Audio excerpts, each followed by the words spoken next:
a participação de Jair Bolsonaro no podcast Flow bateu recorde de acessos simultâneos. A sua entrevista era acompanhada ao vivo por mais de 500 mil de pessoas. O presidente Jair Bolsonaro participou de uma entrevista no Flow Podcast de mais de 5 horas de duração na noite de ontem. Durante a transmissão ao vivo, o chefe do executivo foi assistido por mais de 500 mil pessoas e o vídeo, na manhã de hoje, tinha quase 7 milhões de visualizações. Sobre a PEC dos auxílios, o chefe do executivo afirmou que ela só foi realizada neste ano porque no ano passado não havia clima. É mais do que Agora, necessário. fizemos com responsabilidade. Por que a gente não fez isso ano passado, presidente? Não tinha clima para fazer no passado. Quando começou o auxílio emergencial em 2020, você sabe quanto era gasto por mês com o auxílio emergencial? 50 bilhões de reais. Teve um deputado aí que se engraçou, vindo candidato a presidente, agora vai apoiar o Lula, né? Exigiu, né? O Lula, presidente, manter os 600. Vai ser mantido os 600 com responsabilidade. Por que a esquerda não fez lá atrás, não majorou o Bolsa Família, que estava em média 400, média 190 reais, e tinha gente que ganhava 80 reais. A mãe passou a ganhar o dobro. Esse dinheiro do auxílio emergencial não deixou a economia morrer, que era dinheiro na veia dos municípios. Jair Bolsonaro também comentou o caso da prisão do ex-ministro da Educação, Milton Ribeiro, e afirmou que o movimento foi para atingir a ele e aos evangélicos. Mas nós temos hoje em dia compliance nos ministérios. A gente plota, né, antes do crime ser consumado. A gente não quer prender ninguém, quer evitar, não é que aquela pessoa não seja presa, quer evitar que a corrupção seja feita. E lá cada ministério tem lá gente da Polícia Federal, da Receita, da CGU, do TCU, que pegam esses contratos e trabalham o tempo todo em cima disso. Nada vai para frente sem ter o chamegão deles. Nós botamos um ponto final nisso, da festa que existia nos ministérios. Há poucos anos, era 2, 3 escândalos por semana. Qual escândalo teve no meu governo de corrupção? Me responde qual escândalo. Covaxin, que nós não compramos. A questão do MEC, que foi lá, 2 caras lá fazendo besteira lá. Por coincidência, era pastores, podia ser padre, podia ser militar, podia ser qualquer um. Tá? Daí prenderam o ministro lá, prenderam o ministro. Mesmo com o Ministério Público, você conta a prisão. Tinha 60 mil na conta. Foi explicado, 60 mil compra de carro para um parente dele. Se aparecer alguma coisa nova agora, se investigue. Mas prenderam para atingir o presidente, para atingir os evangélicos. Bolsonaro ainda lembrou a prisão do deputado federal Daniel Silveira para argumentar o suposto ativismo dos ministros do STF. O ativismo judicial se faz presente no Brasil. Que vem a questão da prisão do Daniel Silveira, por exemplo. Tá. Ele falou muita coisa que eu condeno. Mas não é um ministro que resolve abrir um inquérito, que resolve investigar e resolve punir o cara. Se você, por exemplo, se sentir ofendido por uma palavra minha, você entra na justiça. Você não pode prender o cara. Ele ficou preso 9 meses, praticamente. Agora, por que eu não entrei em campo nessa questão? Porque o ministro Alexandre de Moraes resolveu dar uma canetada, né, criou a figura do flagrante continuado. Nunca fiz na minha vida, nem para traficante. A Polícia Federal foi na casa dele à meia-noite.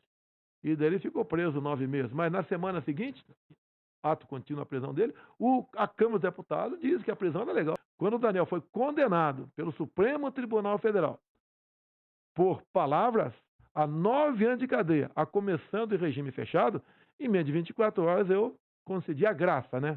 O indulto. Foi uma grande polêmica também. Mas era legal.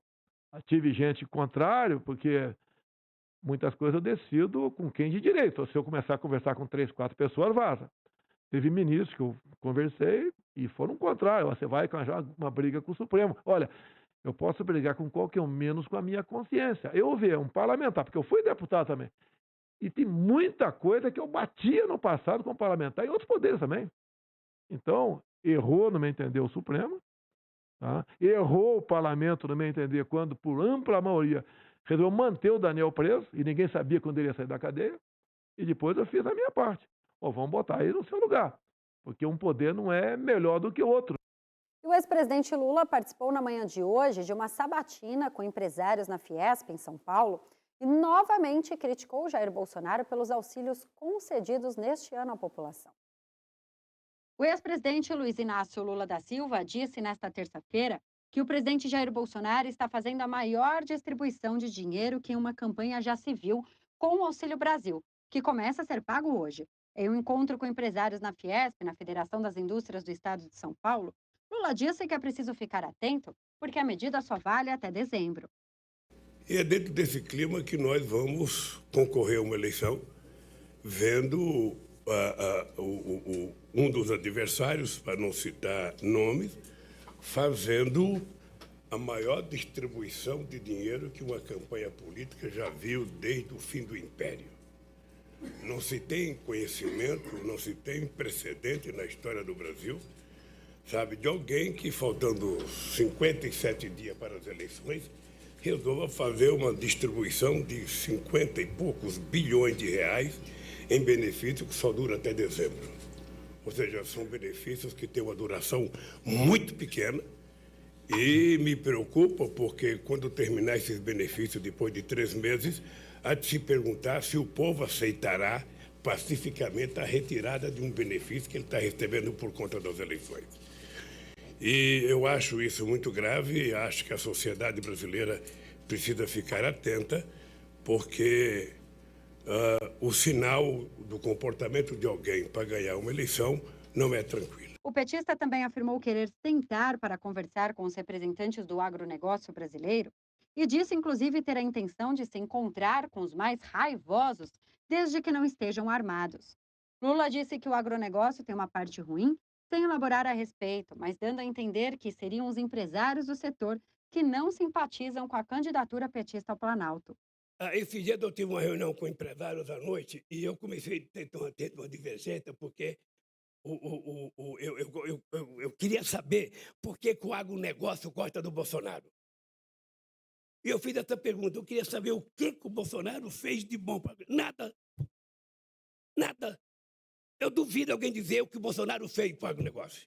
Lula afirmou ainda que a última grande medida feita pelo governo federal para o setor se deu em seu governo em 2008, com a edição de uma medida provisória que, segundo ele, resolveu o problema da securitização da dívida ruralista.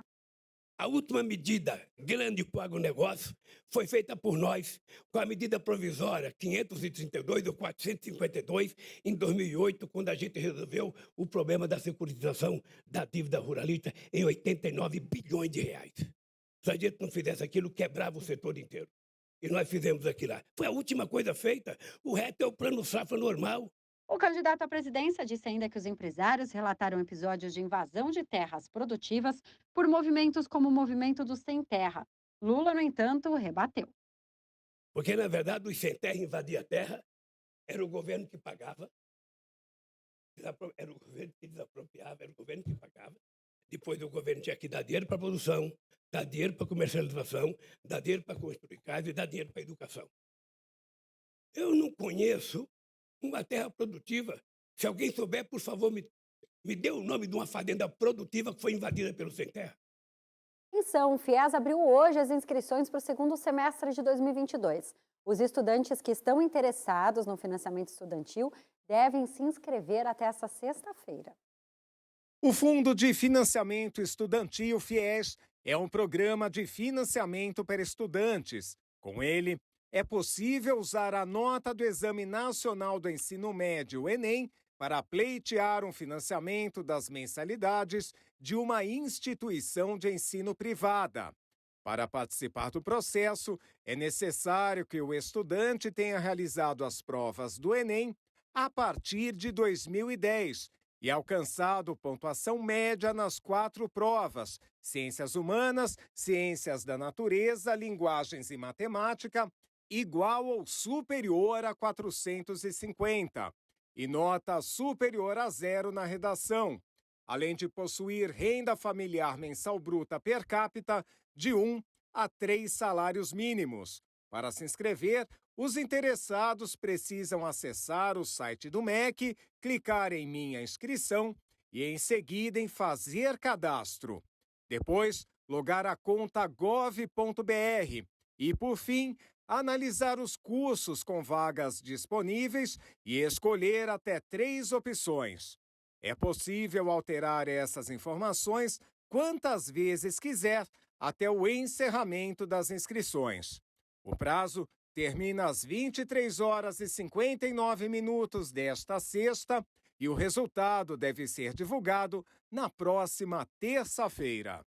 A seguir, a economia surpreende depois de 42 anos e acontece no Brasil a chamada deflação. A cidade de São Paulo inicia a aplicação da 4ª dose da vacina contra a Covid em maiores de 18 anos. É logo depois do intervalo, é aqui no RB Notícias. Até já!